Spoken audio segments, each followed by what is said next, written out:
I feel a little awkward sharing this one, but this happened on the 1st. I had discussed this a little bit with Eric, and Eric's opinion. The reason why I've chose this one, despite how weird it is, and just fair warning, this one is a little weird. Eric is pretty sure I had described Rebusar like exactly in this one, so take that for what it is. So I'll go. I guess I'll go ahead and get into it.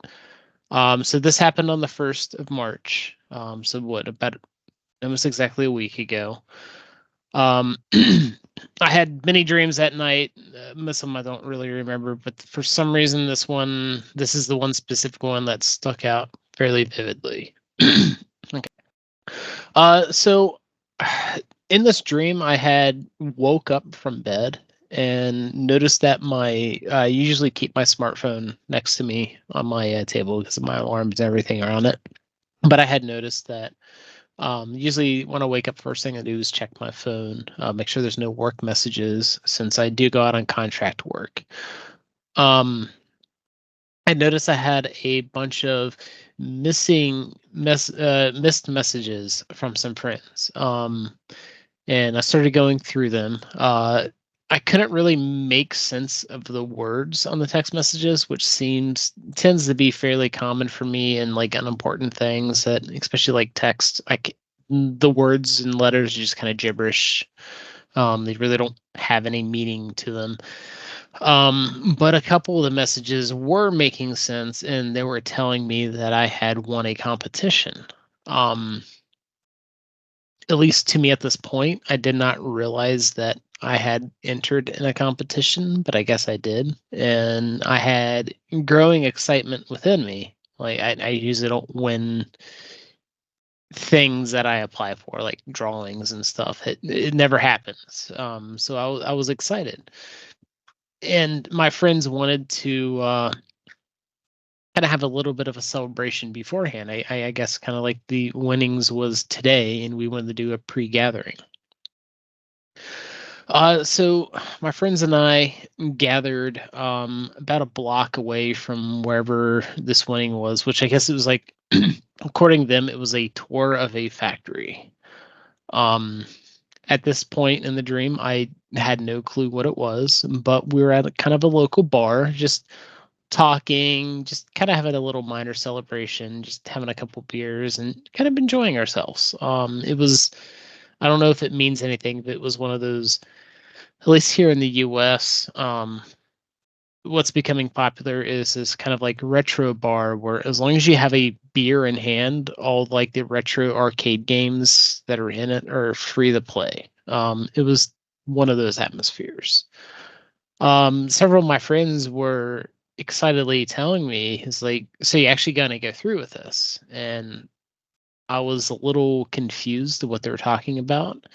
And the only thing I could really gather at this point was, well, of course I'm going to go through with this. I mean, I won something. It's a tour through this factory, and I didn't know what factory it was, what anything was.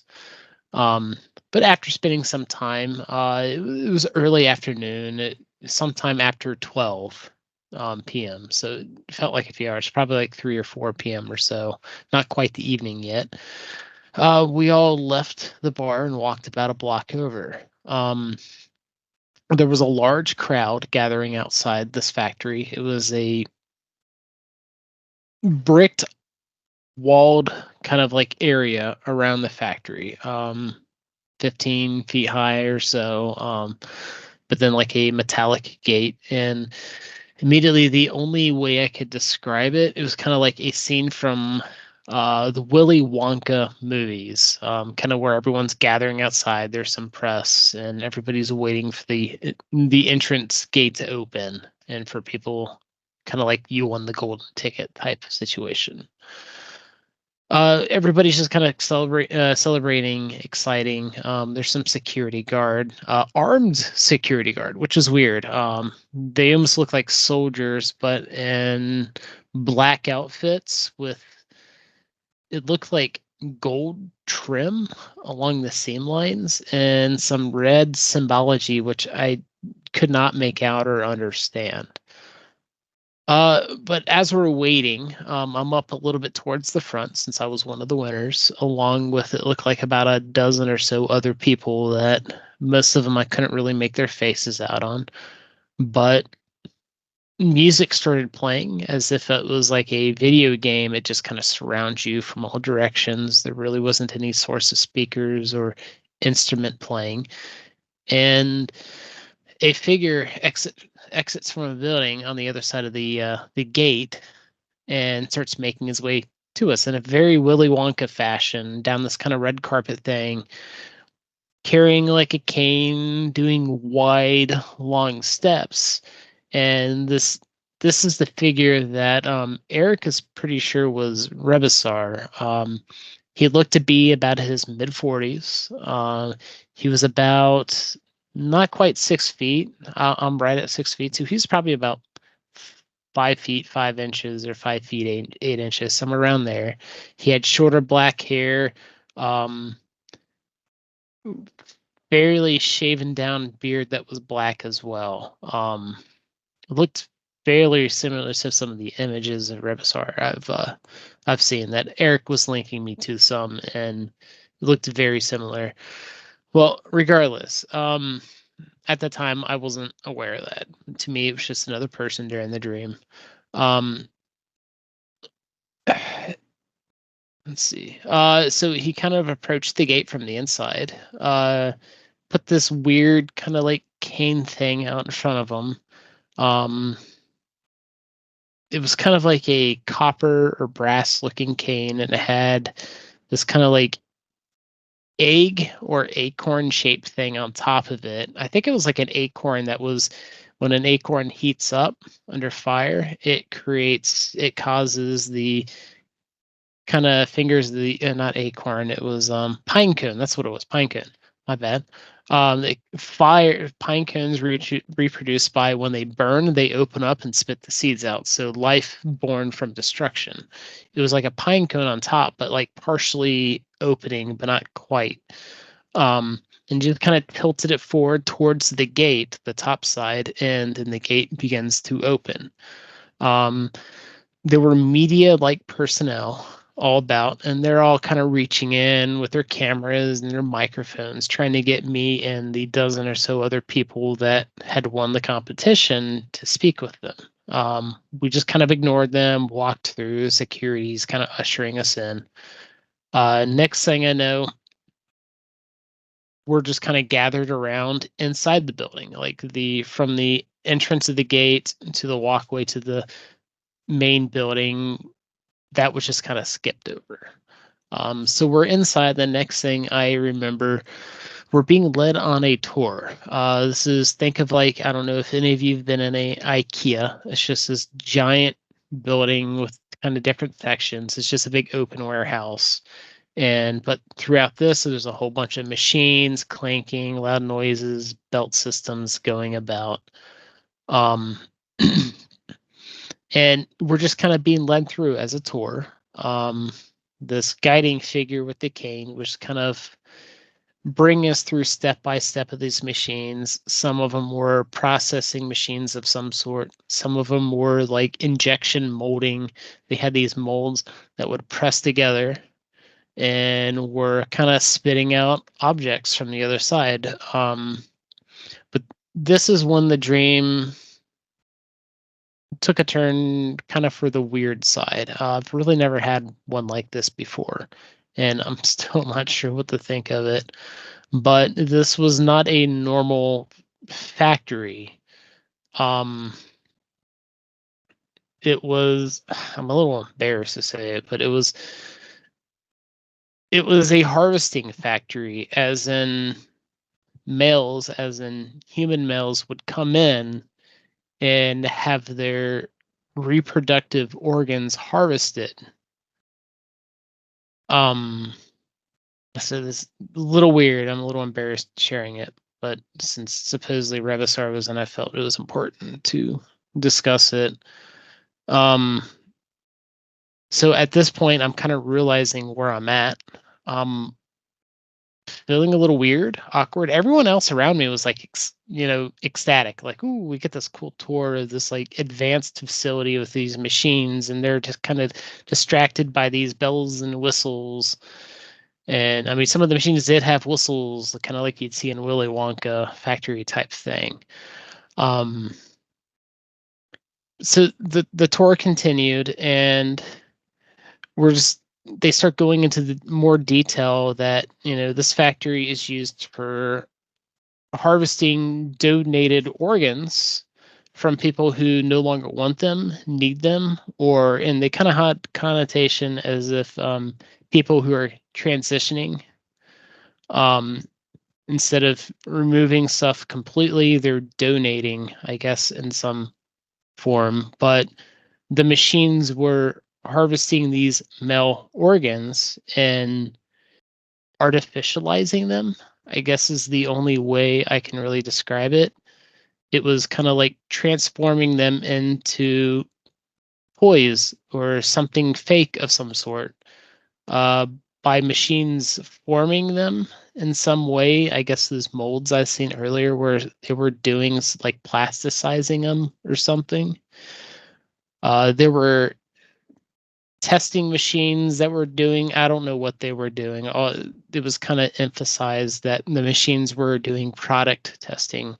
And when they started saying product testing, it kind of came off as this is kind of more of a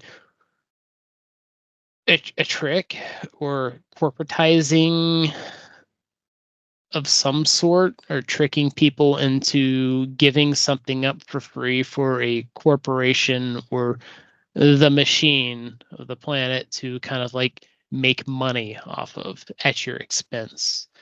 Um, and at the end, there was the whole packaging station where it's getting like bubble packed, where they kind of like heat vacuum seal around the shape and stuff, and it has these labels, and they get boxed up and shipped out. At this point, I'm feeling a little weird, but me personally, I come from a very technical background, and somehow this, I guess, worked its way into the dream. I'm kind of asking questions, uh, kind of like why?